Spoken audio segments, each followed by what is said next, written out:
नमस्कार बंधुरा आज आपनादेर काছে এসেছে এই ঢেঁড়সের বিষয় নিয়ে। আপনারা দেখতে পাবেন ঢেঁড়সে কিভাবে ঢেঁড়স ভালো করা যায়, কিভাবে কোন জিনিস দিলে ঢেঁড়স ভালো হবে, কিভাবে করা যায় সেটা ভালোভাবে করা যাবে, যেটা দিলে পরে পদ্ধতিটা দিলে পরে। তো আমাদের ভিডিওটা আপনারা প্রথম থেকে শেষ পর্যন্ত দেখুন, তাহলে পরে ঢেঁড়সের বিষয়ে আপনারা বুঝতে পারবেন যে ঢেঁড়সে কি লাগে। ঢেঁড়স করতে গেলে সর্বপ্রথমে আপনার হচ্ছে জমিকে সাজাতে হবে। জমিকে সাজানো কেমন, জমিকে চাষ করতে হলে ভালোভাবে, তারপরে বীজটা ঠিকঠাক দিতে হবে। এবার বীজটা যদি জমিতে কম থাকে তাহলে গাছটা ঠিকঠাক হবে না। এবার গাছ ঠিকঠাক না হলে আপনারা ফলন ঠিকঠাক পাবেন না।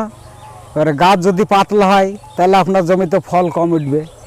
সম্পূর্ণ বিষয় হচ্ছে আপনাদের বীজের ভিতরে। জমিটাকে সুন্দরভাবে করবেন, বীজ সুন্দরভাবে দিবেন, কোনো জায়গাতে যেন বীজের ঘাটতি না থাকে। ঘাটতি থাকলে পরে লস হবে। দেখুন একটা ফসল করতে গেলে পরে আমাদের চাষিদের ক্ষেত্রে 5-6 মাসের পরে আমরা কোনো ফল পাইনি, তাহলে পরে আমাদেরকে বুক ভরি পান ভরিয়ে আমাদেরকে আবাদের পরে লক্ষ্য রাখতে হয়। প্রথমে বীজ থেকে যখনই বসানো হয় তখনই আমরা চেষ্টা করি যে আমাদের গাছ সুন্দরভাবে হোক, আমরা সুন্দরভাবে ফল পাই, ঠিক আছে। এবার সেই চেষ্টাটা আমরা করি।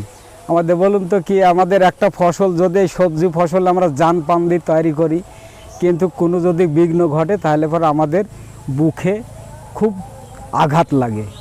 আঘাত কীরকম, সবার একটা স্বার্থ থাকে যে আমি এমন ফসলটা করছি, সেই ফসলের থেকে আমরা অনেক কিছু তৈরি করতে পারবো, অনেক কিছু করবো, মানে সংসারটা আমাদের ভালো চলবে, এই আশালেই সবাই সবজি আবাদ করে। কিন্তু দেখেন সবজি আবাদ করতে গেলে পরে যদি মন দিয়ে পান দিয়ে যদি সবজি আবাদ করা যায়, তারপরে যদি সবজির কোনো বিঘ্ন ঘটে তাহলে খুব কষ্ট হয়, জবরই কষ্ট হয়। কিন্তু বলতে পারে না চাষিতে যে কত কষ্ট হয়। একটা বাচ্চা ছেলেকে যেমন করে মানুষ করতে হয়, সেইভাবে এই সবজি চাষকে সেইভাবে তৈরি করতে হয়। এবার সেইভাবে তৈরি করতে গেলে পরে দেখেন প্রথম থেকে লাগতে হবে, প্রথম থেকে তৈরি করতে হবে সবজিটাকে। প্রথম থেকে যদি আপনি সবজিটা ঠিকঠাক না করেন, গাছ হওয়ার পরে যদি সবজি করতে যান তাহলে ভালো হবে না। এই কারণে দেখেন সর্বপ্রথমে গাছ লাগানোর, গাছ যখন যখন গাছ হয়ে গেল সেই সময়তে আপনাদেরকে কি দিতে হবে, সেই সময়তে আপনার একটা শিকড় করা দানা দিতে হবে। শিকড় করা দানা দিলে কি হবে, শিকড়টা যখন গাছটা এত বড় হয়ে যাবে তখন একটা শিকড় করা দানা দিবেন। সেই দানাটা তারপরে দেখেন এরপরে শিকড় করা দানা দিতে হবে। কি দানা দিবেন আপনারা, এরপরে দেখুন গাছটা যখন এই সাইজ হয়ে যাবে তখন দানা দিতে হবে ইকোম্যাক্স দানাটা যখন দিবেন তখন কিন্তু প্রত্যেকটা গাছের, এই ঢেঁড়স গাছের দেখছেন, এইসব ঢেঁড়স গাছের প্রত্যেকটা গাছের শিকড় হবে, এই শিকড় তৈরি হবে। শিকড় তৈরি হওয়ার পরে তারপরে আপনাদেরকে এর পরবর্তীতে দিতে হবে আপনাদেরকে একটা জৈব সারটার ভিটা গোল্ড, এটা দিয়ে রাখবেন এই ছোটোবেলাতে গাছটাকে।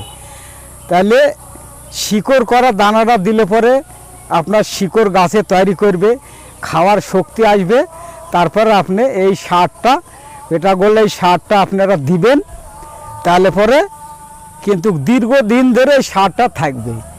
তারপরে আপনি 10-26 ডিওপি 14-35 যা ব্যবহার করবেন, কিন্তু ওই সারটা দেয়া থাকলে পরে, জৈব সারটা দেয়া থাকলে আস্তে আস্তে আপনাদের অল্প সারে কাজ করবে বেশি। এবার বেশি কাজ করলে পরে আপনাদের সারের অংশটা আস্তে আস্তে কম লাগবে। আর এই জৈব সারটা তখন যাই সার দেন ও তখন আস্তে আস্তে খেতে আরম্ভ করবে।